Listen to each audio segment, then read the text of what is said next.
હું પાલનપુરના ચંદ્રકાંત બક્ષીના ગામનો છું. મારી જબાન બહુ ખરાબ હોય પણ દિલ બહુ સાફ હોય. અને આપણે એક લેવલથી ઉપરની ભાષામાં વાત કરીએ તો અડધા તો હોઈ જશે. એટલે આપણી તળપદી ભાષામાં વાત કરીએ તો શું તો સીધું અહીંયા અડી જાય. તમને મા બાપ નક્કી કરવાનો અધિકાર છે, તમને ભાઈ બહેન નક્કી કરવાનો અધિકાર છે, તો તમને જીવન સાથી પણ નક્કી કરવાનો અધિકાર ઈશ્વરે નથી આપ્યો. આટલા છોકરાઓએ આઈ લવ યુ સાંજે મળશું ટ્યુશનમાં, ત્યાંથી ચાલુ થયો. હવે તકલીફ શું છે, હું તમને થોડીક મજા આવે એવી વાત કરું. આટલા નાના છોકરા છોકરી હોય ને, બીજા ત્રીજા પહેલા બીજા, એને સેક્સ, પ્રેમ, હક, કિસ કશું ખબર જ નથી. એ પેલું ટીવીમાં જોવે, ફોટા જોવે, પછી રમતા રમતા છોકરો છોકરી અથવા બે છોકરા બે, એને ખબર જ નહીં કે આ શું. એ છોકરો છોકરી એકબીજાને હક કરે ને કિસ કરે ને પપ્પા મમ્મી જોઈ જાય, હે શું કરે, છોકરી આ બાજુ છોકરો આ બાજુ. એને એમ થાય કે આવું કરાય નહીં, આ ખરાબ કામ છે. થોડાક મોટા થઈએ, 18, 20, 25, 22 વર્ષની ઉંમર થાય, કુછ કુછ હોતા એવી ફિલિંગ આવતી હોય. તમે જુઓ મા બાપો યંગ છોકરાઓને કે ગંદા વિચારો નહીં કરવાના. અલ્લાહ ઉંમરમાં એ જ આવે, અને ના આવે તો લોચાવાળો કેસ કહેવાય. તમે સમજો થોડું.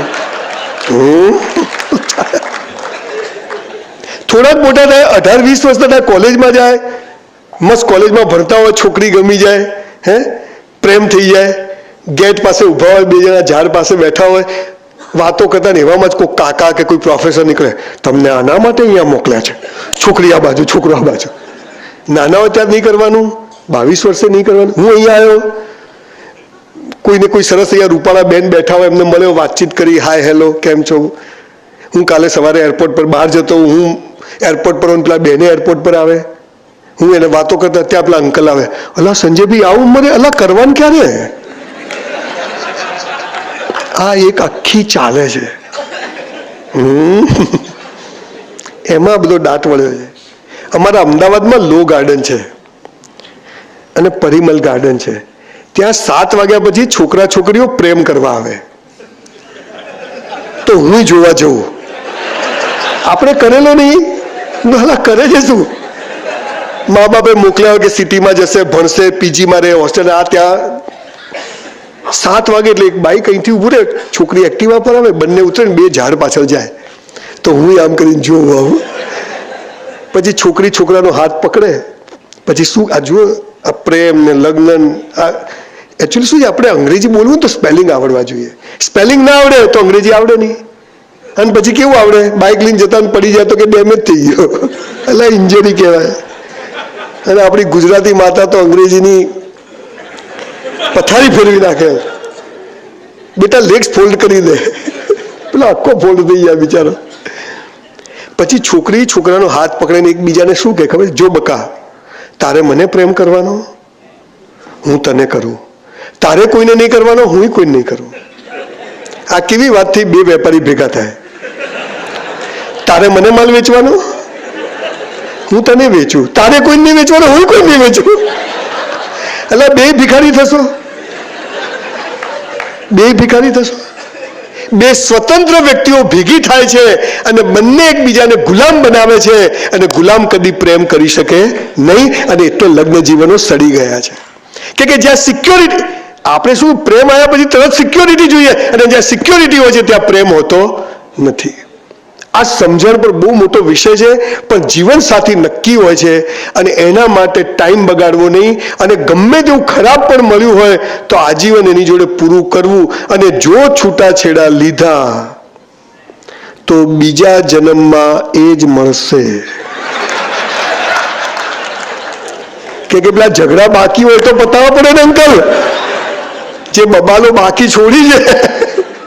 એટલે બીજા જન્મમાં જો સારું જોઈતું હોય તો હાલ જે છે, જાનુ આઈ લવ યુ, બહુ તું પુણ્ય કર્યા છે કે તું મળી છે. સાહેબ 95% જ મળે છે, 5% તો બહુ તકલીફ છે. એટલે આપણે જે છે એમાં ખુશ રહેવું. મા બાપ ના બદલી શકાય, ભાઈ બહેન ના બદલી શકાય, તો જીવન સાથી પણ બદલી શકાય નહીં. એ આ દેશના સંસ્કારો હતા. અને આ દેશમાં 10,000 વર્ષના ઇતિહાસમાં સાહેબ તમને ખબર છે, તમે વેદ, પુરાણ, ઉપનિષદો બધું ઉઠાઈ લો, છૂટાછેડા, તલાક, ડિવોર્સ આ શબ્દ આપણી સંસ્કૃતિના છે જ નહીં. આ હાલું બધું બહારથી આવ્યું છે. જેવી હતી, જેવી છે, જેવી હોઈશ, તું જેવો હતો, જેવો છે, જેવો હોઈશ, આપણે સાથે છીએ. અને લગ્ન કહેવાય, બાકી બધો વેપાર કહેવાય. પણ તકલીફ શું છે? આપણા હિન્દી પિક્ચરો, હીરો હિરોઈન ભેગા થાય, બગીચામાં જાય, ગીતો ગાય. બોલો, તપન હું ને મારી વાઈફ 100 વાર બગીચામાં ગયા, એક ગીત યાદ ના આવ્યું. અને હવે આપણે કેમ નહીં આવતું? કહો ના પ્યાર. કાલ્પનિક જગતમાં જીવીએ છીએ, સિરિયલો, પિક્ચરો, અને એને આપણે આપણા ઘરમાં લઈ આવીએ. મારી વાઈફ આના જેમ નથી જીવતી, મારો હસબન્ડ આવો નથી, આ હેન્ડસમ હતો, આ બ્યુટીફુલ હતી. આ બધું સાહેબ આપણને ખબર નથી. બહુ આ વિષય પર 4-5 કલાક વાત થઈ શકે, પણ મૂળ વાત એટલી કે જીવન સાથી નક્કી છે. ફેરા ફરતા પહેલા 100 વાર વિચારી લેવું, ફેરા ફર્યા, હવે મળશું સાથે. અમારી કોલેજમાં એક છોકરી હતી, બહુ બ્યુટીફુલ હતી, મને ખૂબ જ ગમતી હતી, પણ ભાવ આપે નહીં. હું એકદમ કાળીઓ, વાળ બાળ ચપ્પટ રાખું એમ, અને એક સરસ છોકરી હતી. હું સાયન્સમાં ભણું, એ કોમર્સમાં, આર્ટ્સમાં ભણે. એકવાર પ્રવાસ ગયા સાથે તારંગા, બંને જણા બસમાં ચડ્યા, મારો હાથ એને આમ ઘસાયો. મને સાલી આવી મજા એમ. બહુ ઝઘડો થયો, દેખતો નથી, માપમાં રહે છે, બધું જાત જાતનું ચાલ્યું. તારંગા ગયા, જઈને પાછા આવ્યા, આખો દિવસ નથી કહેતો. રાત્રે મારા બાપુજી મને કે તારી સગાઈ કરી નાખી છે. હું સાલી સલમાન ખાન કી સગાઈ બતાયા બી નહીં, કરી નાખી. અત્યારે તો આ જોવાની, પેટીઓ જોવાની છે. પછી કે 4 છોકરી જોઈને 3 છોકરા જોયા, એટલે એનું જોવાનું હોય. અને તોય લોચા પડે. બ્લાઇન્ડમાં રમવાની મજા છે. એને હા તમને ઈશારામાં કહું છું, કોઈ લેવાનું નહીં. 3 એકા બી હારી જાય, 5 છગ્ગો હતો જીતી જાય, આવું છે. અને સવારે મારી સગાઈ કરી, હું છોકરી જોવા ગયો ત્યારે એ જ છોકરી પાણી લઈને આવી જે મને ગમતી હતી, બ્યુટીફુલ હતી. અને આજે 32 વર્ષથી હજી એ જ છે. આ મજા છે સાહેબ. ઝઘડા થાય અને લગ્ન જીવન એટલે શું ખબર? તમે મેક્સિમમ પરણેલા છો, 2 લોકો સાથે રહેવાનું નક્કી કરે, જરાય સુધરે નહીં તોય હાથે રહેવાનું નામ લગ્ન. જરાય સુધરે નહીં. મારા એક પ્રોફેસરના વાઈફ 90 વર્ષના છે, હમણાં એમના ઘરે ગયો, એમના હસબન્ડને શું કે, સારા સારા ઘેરથી માંગા આવતા હતા, મારા ફૂટી ગયા, તમારા ઘેર આવી. એટલે ડોસી 90 વર્ષે શું જતા. હું હમણાં જયપુર ફર્નિચર લેવા ગયો મારી ઓફિસનું, તો મેં 4 મિત્રો ગયેલા, તો મારા 3 મિત્રોના વાઈફ ફોન કરે, વિપુલ ક્યાં છો? કિશોર નીકળ્યા કે નહીં? કુનાલ શું લીધું? મારી વાઈફ એક ફોન નહીં. મને તો સારું ગિલ્ટી ફીલ થયું. હવે બધાને વાઈફ ફોન કરે, આપણે પલ્લવી એક ફોન ના કરે. મેં તો ઘરે ઝઘડો કર્યો, મેં તો પલ્લવી બધાના બૈરા ફોન કરે તો એક ફોન ના કરે. મને કે બળદિયો જાય ક્યાં, આજે ખૂંટે જ આવે. જાય ક્યાં? આ મજા છે સાહેબ. આ દેશમાં જે વ્યવસ્થા જેણે બી બનાવી હશે, હા ફાવે ન ફાવે, એડજસ્ટ થવું પડે, બધું અઘરો વિષય છે. પણ મા બાપ જોડે થઈએ છીએ, ભાઈ બહેન, તો પતિ પત્ની સાથે પણ થવું, આ પેલી પ્રગતિ માટેનો પાયો છે. બિઝનેસ કરવો છે, જોબ કરવી છે, સ્ટોપ પર જવું છે. આ કેમ કે ઘરમાં શાંતિ નથી, એટલે ઘરે આવીએ તોય ઉકાળા ને એ લઈને બહાર જઈએ, એના કારણે માણસ બહુ વિક્ષિપ્ત થઈ ગયો છે. પણ એ સમજો કે મારો જીવનસાથી નક્કી છે, આ જે મળ્યું એની જોડે પતાવવાનું છે. મજા. અને તો ઈશ્વર પણ તમારી સામે જોશે, એ તમારી પરીક્ષા કરશે. દશરથને કઈ એમને નથી આપી. 14 વર્ષ પહેલા ભીન મોકલવાના હતા, રાવણને મારવાનો હતો, સબરીના બોર ખાવાના હતા. તો બધું ચક્કર છે. મારા એક બીજા પ્રોફેસર છે, એમની વાઈફ બહુ કજિયાખોર, રોજ પ્રોફેસરને ગાળો જ બોલતા હોય. તો એક દિવસ હું ઘરે ગયો, સાહેબ રૂમ બંધ કરીને મારી યાદ તો આને. મને કે ના દેખો संजय भाई, जब भगवान ने इस औरत को बनाया, इस कजियाखोर औरत को बनाया, तो सोचा इसको कहाँ भेजूं? मेरे पास भेजी. मैं उसको नाराज नहीं कर सकता.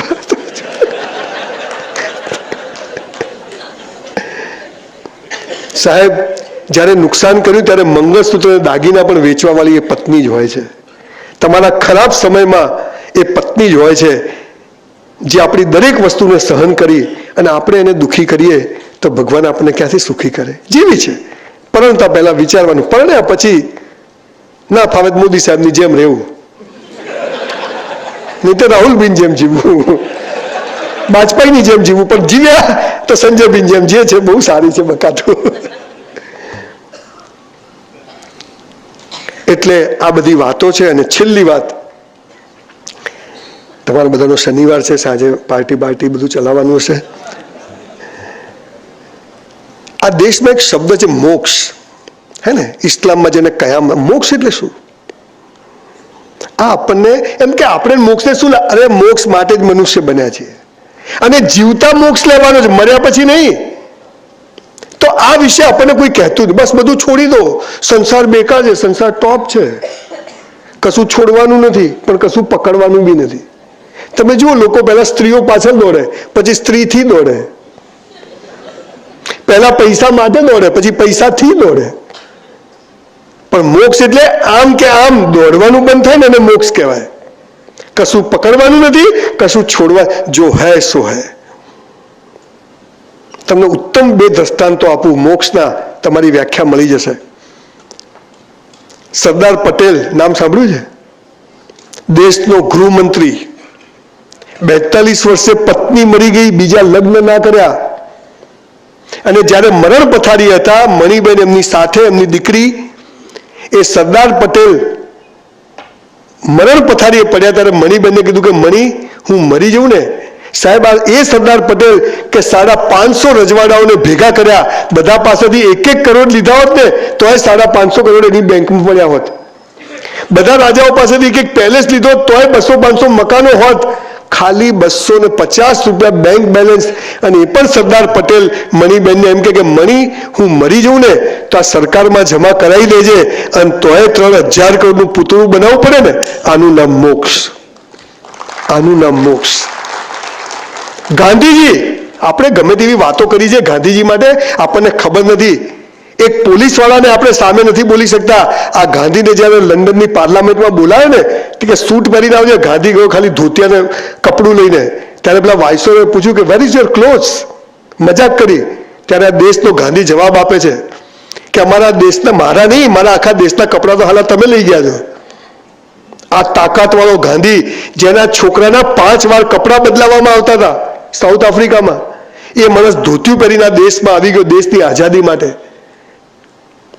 એના ધોતિયાને એક પણ ખિસ્સું નહીં, અને આજે અહીંયા એવું એક ખિસ્સું નહીં જેમાં ગાંધી ના હોય. આને મોક્ષ કહેવાય. આને મોક્ષ કહેવાય. અને હું તમને, આપણે સંસારી લોકો ગાંધી નથી થવાના. આ તો કે ગાંધીજી જેવા બનો, કસ્તુરબા ક્યાંથી લાવવાના? આપણે જ્યાં છીએ ત્યાં મોક્ષની તમને વ્યાખ્યા કહું છું. આટલું કરજો, તમારી નોકરીમાં પ્રમોશન, તમે પૈસા કમાઈ જશો. હું એના માટે નથી આવ્યો. હું એના માટે આવ્યો છું કે ઈશ્વરે તમને જ્યાં મોકલ્યા છે, જેના માટે ત્યાં તમે કેવી રીતે પહોંચી શકશો, આ રસ્તો કદાચ આ જ છે. એ 450 બાયોગ્રાફીમાં આમ જીવ્યા, 100 પર્સનલ લોકોને આવી રીતે જોયા, અને મને એમ થયું કે 1000 કરોડ કે 2000 કરોડ રૂપિયા એ જીવનની સફળતા નથી. પણ તમે મરી જાઓ અને 50,000 લોકો ના આવે ને તો જીવ્યું જ બેકાર છે. આ સફળતા છે. હું મરી જાઉં તો આવજો પાછા, આ તપણને એડ્રેસ આપીને જઈશ. હજી તો જીવવાનો છું 45 વર્ષ, હજુ 57 થયા છે. હા, ને સીએમ થવાનું છે. સીએમ તો થવું ના થવું એ તો ઈશ્વરની આત્મા વાત છે. પણ હું એવું માનું છું કે વિચારો શુદ્ધ રાખવા, વિચારો ઊંચા રાખવા, અને સતત આપણી જાતને ગઈકાલ કરતા જે બેસ્ટ બનાવી જવી. આપણે કોઈથી હરીફાઈ નથી. મારી હરીફાઈ મારી જોડે છે. અને એ યાદ રાખવું કે ભગવાન મરદની મૈયતમાં જાય પણ બાયલાની જાનમાં ના જાય. હે ને? મરદ બનવું મજા છે બાપુ. હાલ જ મેસેજ આવ્યો હતો કે ચેક રિટર્ન થયો છે, પણ હવે શું કરું, થયો તો થયો. હવે એ નહીં બોલું, થોડો ચેક ભરાઈ જશે, એની કાલ વાત. હવે એટલે થયો નથી, પણ કહું છું એમ. ટેન્શન તો કોને ઓછા છે? તમારે 50,000 જોઈએ છે, શેઠને 5 કરોડ જોઈતા હશે, મારા જ્યાં મુકેશભાઈને 5,000 કરોડ જોઈએ છે, અને પેલા ભાઈએ કોઈક ધારાવી ઝુંપડપટ્ટી રાખી તો કોઈક 60,000 કરોડ જોઈએ છે. એટલે આ તો બધું ચાલવાનું હોય. પણ આપણા હોવાથી દિવસમાં 10 લોકોના ચહેરા પર પણ તમે સ્માઇલ લાવી શકો ને, આનાથી મોટી કોઈ કમાણી નથી, આનાથી મોટું કોઈ સુખ નથી. હું તો પેલા ટોલ નાકા પર છું ને, પેલા ચોકીદાર કેમ મૂડ નથી, ગર્લફ્રેન્ડ જતી રહી, ના ના સાહેબ એસા કા, હસી જાય ખાલી ખાલી. શું છે ભાઈ, ખેંચેલું ને ખેંચેલું જ રાખે તું. તમારે સૌથી વધારે ખુશ થવું હોય ને તો 4 રસ્તે ઉભા રહેવાના, લોકોને જોવાના. બધી લાશો જ ફરતી હોય. બસમાંથી ઉતરે, ટ્રેનમાંથી ઉતરે, ગાડીમાંથી, લગ્નમાં અંદર તમે જો બધી લાશો જ હોય. તમે બીજા દિવસે તમે હસતા થઈ જાઓ, ચાલો આપણો આમાં નંબર ના આવે. તમારી પાસે 50,000 રૂપિયા ભેગા થાય ને, 50,000, આપણે કરોડપતિઓની વાતો નથી કરવી, એમને એ લેવલની સામાન્ય માણસની વાત કરું. 50,000 રૂપિયા હોય ને મોક્ષ જોઈતો હોય ને, જીવતા સરદાર પટેલ જેવો, ગાંધી જેવો, જનક રાજા જેવો, તમારે કોઈ બેંક લોન ના હોય, કોઈ દેવું ના હોય, કોઈને આપવાના ના હોય, તમારા જ હોય. તો આ 50,000 રૂપિયા લઈ અને તમારી આજુબાજુ તમારા કુટુંબ પરિવારમાં કોઈ બહેન દીકરી કુંવાસી આપણી દુઃખી હોય, એના ઘેર 12 મહિનાનું સીધું સામાન ચૂપચાપ અપાઈ દેજો, જીવતા મોક્ષ મળી જશે. જીવતા મોક્ષ મળી જશે. ખૂબ બનાવ્યા મંદિરો, ખૂબ બનાવી ધર્મશાળાઓ, ચલો થોડા માણસો પણ બનાવીએ, ચલો થોડા માણસો પણ બનાવીએ. આજે મારી બંગલાની સ્કીમ ચાલતી હોય અને મારી બેન ભાડે રહેતી હોય, લાનત છે મારા બંગલાઓને. મારો બનેવી ગમે તેવો હોય, બેન મારી છે.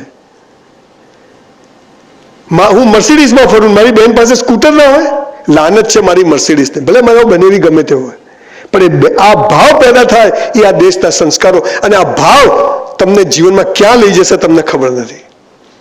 હું આજે પાર્લર જ્યારે જઉં છું, ગાડીમાં પાછળ મારી ગાડીમાં 2 ગાડીમાં તેલના ડબ્બા, ગોળના રવા, જુદી જુદી વસ્તુ, ડોસીઓના ઘર બહાર જઈ મૂકી, એના કોઈ ફોટાની કશું નહીં, મૂકીને આવીને રાત્રે સૂઈ જાઉં ને ત્યારે મને એમ થાય કે આજે હું 100 કરોડ રૂપિયા કમાયો. આટલી ખુશી મહેસૂસ થાય. હું જ્યારે સેમિનારમાં જઈને આવું, હજારો લોકોના ચહેરા પર સ્માઇલ જોઉં, મને એમ થાય જીવન કેટલું સરસ છે. તો આવી નાનકડી વાતો છે કે જે કરો તે બેસ્ટ કરો. કશું જ તમને કહે ને ધ્યેય ઊંચો રાખો, ના કશું તંબુરે થવાનું નથી. પેલું ઝાડ દેખાય છે, ના દેખાવું જોઈએ. પક્ષી દેખાય છે, નહીં. એની આંખ દેખાય છે, નહીં. માત્ર કીકી દેખાવી જોઈએ. એટલે ચશ્મા આવે તો કશું દેખાય જ નહીં, ઝાડ બાળ કશું દેખાય. દે તું તારા ભાગ્યનો ઘડવૈયો છે. પેલા વાળ ખેંચે સાલું કશું થતું નથી. હમણાં બરોડા ઓવર અંડરબ્રિજ નીચે બોર્ડ વાક્ય લખેલું તપન, ગરીબ કી સેવા પ્રભુ કી સેવા. એનો મતલબ ગરીબી ચાલુ રાખો. ગરીબ હશે તો સેવા થશે, સેવા થશે તો પ્રભુ મળશે. સાલા હોસ્પિટલમાં જાય, 5 રૂપિયાનું પાર્લેજી આપે ને 6 જણ ફોટા પડાવે. પેલો કે સાલા હું ભિખારી, આ બધા ભિખારીઓ છે. બીજાને બતાવવા કરો એ પાપ, પોતાને બતાવવા કરો એ પુણ્ય. હે ને? કોવિડમાં 1 દિવસ ઘરે નથી રહ્યો સાહેબ. દિલ્હી હોસ્પિટલોમાં રહેતો, પ્લાઝમા લેવા જતો. લોકો કે આ થશે, બધું જે થવું થાય. મારી બાને કોવિડ થયો. મારી બા કે મને મૂકી જા. મેં તો ડોસી ઘરમાં જ રાખીશ, ક્યાંય નહીં. એની સેવામાં હું રહ્યો, મને પણ કોવિડ થયો. મારી વાઈફ કે હવે મેં તો તને બી થશે. ઘરમાં 6 ને થયો, કોવિડ જતો રહ્યો. સમજી ગયો, હવે બધા નફ્ફટ છે. મોત કાલ આવતું હોય તો આજ આવે, પણ જીવવું તો વટથી જીવવું. અને મોત આવશે તો ચોથની પાચન નહીં થાય. તો ધીરુભાઈ ના મર્યા હોત, લલિતા ના મર્યા હોત, જય લલિતા ના મર્યા હોત, માઇકલ જેક્સન ના મર્યા હોત. જ્યાં છીએ જે કર્મ કર્યા એ પ્રમાણે જન્મ મળે છે, પણ આ 5-7 નિયમ પર જીવશું તો ક્યારે ક્યાં પહોંચી જઈશું તમને ખબર નથી. જે ચીજોની કલ્પના કરો ને એ થતું. સ્કૂલમાં સલાહ કે આ ધ્યેય નક્કી કરો. કેટલાના ધ્યેય પૂરા થાય છે? કોઈના નહીં. અને જે નક્કી નથી કરતું એ મર્સિડીઝમાં ફરે છે. અને પેલા ધ્યેય નક્કી કરવા સ્કૂટરે કીકો મારતા હોય બાપડા. તકલીફ છે. એટલે જીવન બહુ મસ્ત છે. કોઈ દિવસ ઈશ્વરથી ફરિયાદ કરશો નહીં, ઈશ્વરથી માગશો નહીં. એ આપવાનો નથી, જમા કરાવો. જે કરો તે જોબ કરો છો બેસ્ટ કરવાની. મારામારી કરવાની નહીં, પણ થાય તો છોડવાનું નહીં. એ બી ટોપ. 2 ઠોક આવી જા, તું નહીં કે હું નહીં. ખાલી શું કબડ્ડી. અમારા અમદાવાદમાં 2 જણ ઝઘડે મારી નાખીશ, અડે નહીં હો. સમજે શું ચાલે હા જુદી હો. છોડી દે, હવે છોડેલો જ છે ભાઈ તું. આવું સરસ મનુષ્યનું જીવન છે. ઈશ્વર જે કરે તે સારા માટે. એ 12માં ટકા ના આવ્યા હોત તો અહીં ના હોત, ડાયમંડમાં ના ગયો હોત, એમાં નુકસાન ના કર્યું તો કન્સ્ટ્રક્શનમાં ના ગયો હોત, કન્સ્ટ્રક્શનમાં પૈસા ના કમાયો તો જીમ લાઇબ્રેરીઓ ના થઈ હોત, એમાં નુકસાન કરીને ચલાવ્યું તો લોકોએ બોલવા માટે કોલેજોમાં બોલાવ્યો. મારો કોઈ વિડીયો કોઈએ અપલોડ કરી દીધો, એ વિડીયો 4 મિલિયન 40 લાખ લોકોએ જોયો. ગામે ગામથી ફોન આવવા મળે, હા ભાઈ સારું બોલે છે, મફત બોલે, હા મફત, હા બોલાવો. સવાલ શું છે? ઈશ્વર ક્યારે ક્યાં લઈ જશે આપણને ખબર નથી. જીવવાનું, મસ્ત જીવવાનું. પણ જ્યાં નોકરી કરીએ છીએ એને ઈમાનદાર. કાલે છોડી દેવી છે, આજ રાત સુધી બાપની પેઢી સમજીને કામ કરવાનું. કાલે છોડી દેવાની, પણ કરવી છે તો આપણા બાપની પેઢી છે સમજીને કરવાની. આપણે બિઝનેસ કરીએ છીએ, આપણો ઘરાગી આપણો ભગવાન છે, એમ ભલે કાલે જોડે વેપાર ના કરે. આ ભાવનાઓથી આ જગત ચાલે છે. હું મારી વાઈફને ફોન કરું તો બીજાની વાઈફને લાગે સાચો નંબર હોય તો. ઘણા મનીષ લખે ને મનીષાને લગાવતા હોય. તો આ શું જાય છે? તરંગો જાય છે. એમ ઈશ્વર તમે જ્યારે આ બધું પાળો છો ને ત્યારે એના તરંગો છૂટે છે. એ ક્યારે વરસાદ લાવી દેશે, ક્યારે તડકો લાવી દેશે, ક્યારે છાંયડો લાવી દેશે, તમને ખબર નથી. અને તમારું પણ જીવન ક્યારે ઉન્નત બની જશે તમને ખબર નથી. હું કોઈ નસીબદાર હોત તો ધીરુભાઈ ત્યાં જન્મ્યો હોત, પણ નસીબ બસીબ હોતું નથી, બનાવવું પડે છે. અને એટલે મનુષ્ય જન્મ મળ્યો છે. અને આ દેશ તો દુનિયાને રસ્તો બતાવ્યો છે સાહેબ. એટલે તમને કહું છું સાહેબ, જે કરો તે બેસ્ટ કરો, પરિવારને સાથે લઈને ચાલો, મા બાપની ખૂબ ઇજ્જત કરો.